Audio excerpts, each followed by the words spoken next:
Hi friends, எத்தனையோ வகையான சேவை சாப்பிட்ருப்பீங்க.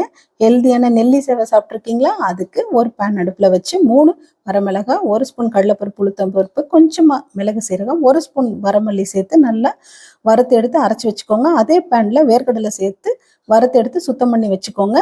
ஒரு மிக்சி ஜாரில் 2 நெல்லிக்காவை பொடி பொடியாக கட் பண்ணி போட்டு இது மாதிரி கொர கொரப்பாக அரைச்சி எடுத்து வச்சுக்கோங்க. ஒரு பேனில் எண்ணெய் ஊற்றி சூடேறினதும் கடுகு, கடலைப்பருப்பு, உளுத்தம் பருப்பு, கொஞ்சமாக சீரகம் சேர்த்து ஒரு பெரிய வெங்காயம் பொடியாக கட் பண்ணி ஆட் பண்ணிக்கோங்க. அது கூடவே 4 பல்லு பூண்டு தட்டி அதில் சேர்த்துடுங்க. கொஞ்சமாக உப்பு சேர்த்துட்டு கருவேப்பிலை சேர்த்து நல்லா வறுத்துக்கோங்க.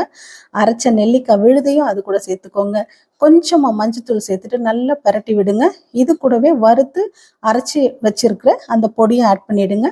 நல்லா பரட்டி விட்டு சேவையை அது கூட சேர்த்து நல்லா கலந்து விட்டுருங்க. இது கூடவே வறுத்த வேர்க்கடலை, மல்லி இலை சேர்த்து சாப்பிட்டோம்னா நெல்லி சேவை ஜம்முன்னு ரெடி.